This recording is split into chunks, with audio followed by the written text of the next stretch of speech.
Y cada vez se suman nuevos elementos en contra de la secretaria de la firma Copaclor, que estuvo aparentemente involucrada en el homicidio de la señorita Sonia Dutreló. Esta hipótesis la maneja el Ministerio Público, pero fue refrendada y ratificada por el propio padre de la víctima.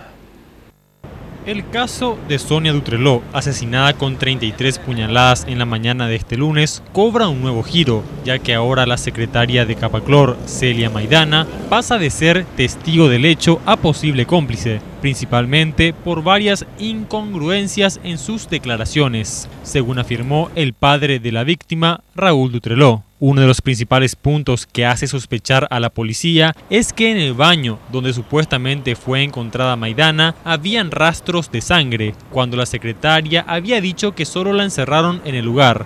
La secretaria era una chica con todo lo que me contaba un poco desequilibrada y estaba rodeada también de gente de esas maneras, entonces reacciona de esa manera.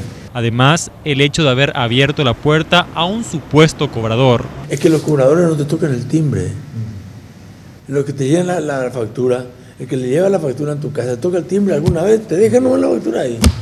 La secretaria manifestó por su parte a las autoridades que 2 fueron las personas que ingresaron, en tanto el guardia de seguridad del shopping británico, local que está ubicado frente a la oficina de Copaclor, puntualizó a los efectivos policiales que solo vio a una persona ingresar al edificio y sin violencia. Incluso el mismo guardia del shopping dijo que vio entrar al homicida a las 8:30 de la mañana del lunes, mientras que en declaraciones de Maidana, esta asegura que fue a las 9:05. Todas estas informaciones ya están siendo cotejadas por la Fiscalía.